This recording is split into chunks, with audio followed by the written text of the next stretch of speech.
Hi, it's Shelley from the Quilted Forest. We're here today to tell you about one of our favorite rulers, which is the Charming Circles ruler by June Tailor. So this ruler is meant to help you use up leftover denim that you have collected at home, and fabric. Any kind of fabric will work for the center squares. Flannels are a good example of a fun fabric to use in there, but you can use anything. So I'm going to explain the process on how you make it. So what you're going to want to do is get your denim, and then so that you don't have to worry about all the bulk of the seams, I usually cut my pieces out so I have nice flat pieces of denim to work with. You're going to lay your denim on your cutting table, and you will put the ruler on the wrong side of the denim. Now the ruler comes with a full set of instructions, so you don't have to remember everything I'm telling you.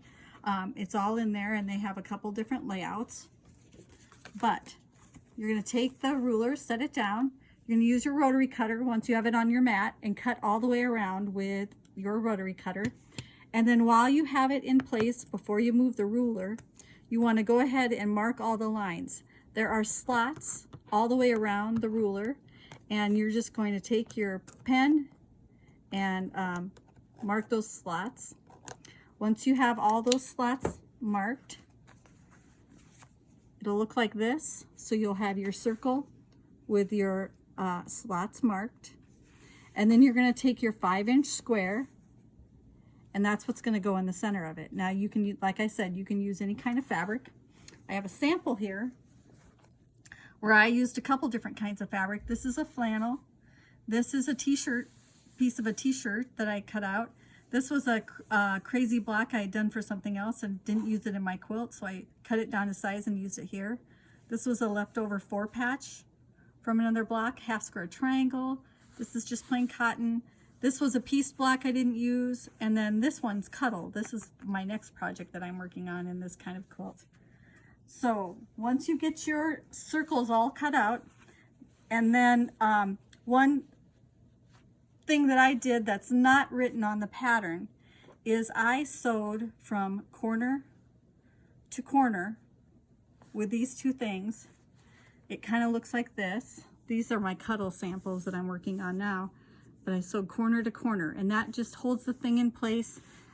The directions tell you to sew all the denim together first and then put the squares in when you're sewing these parts down, and I found that to be it worked, but I sometimes would get bubbles in my squares when I had put it together. So this helps keep that under control a little bit better. So once you have your squares put together, your pieces sewn onto your denim, then it's time to sew the denim circles together. So you're going to put the right side of the denim with the right side of the denim. Your squares will show on either side, and then you're going to pin in place. Now those lines that you drew, that's what you're going to use to help you get your pins put in place. So you'll go in on one side, and you'll find the pin, the line on the other side, and that's how you want to pin it together. So I've got one here, shows you how the pins match up with the lines, and that's the line that you're going to sew on. So you will sew right on that line. You will put your rows together first. They will look like this. You'll have your rows put together, and then you will press these open like this, and then you're going to sew along that to hold it down. So it'll look like this. Now I sew a little bit away from the edge because I want it to fray up a little bit. I think it has a really fun look when it gets a little bit frayed like that. And since it's denim, it's kind of like maybe the way it's supposed to be. But if you don't like that look, you can also do either a zigzag stitch like I did on this sample, or a blanket stitch, which I did on this side.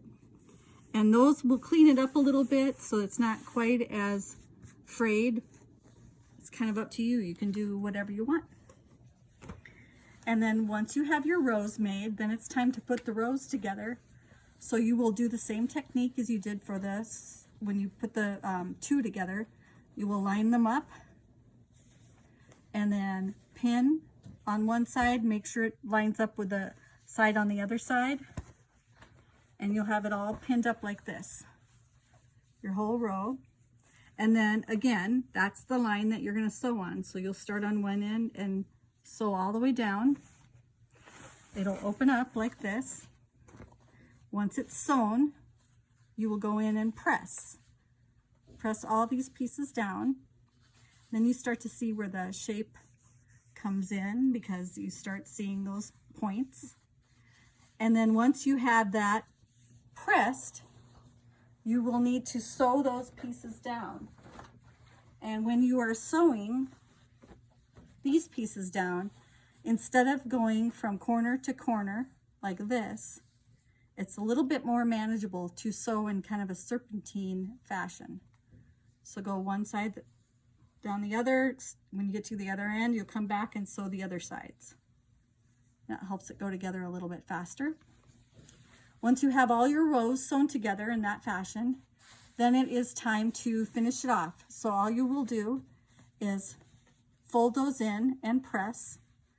And then when you sew these corners down, similar to the way that you sewn all of these down, you'll be done, because that will be the binding on your quilt. The really cool part about this is when you're done with that step, you're done. There's no backing to buy because it's built in.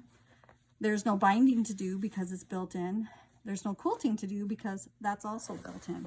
So that's what makes it a really kind of fun quilt to make. You can see I've got my next one here on the wall all ready to put my rows together.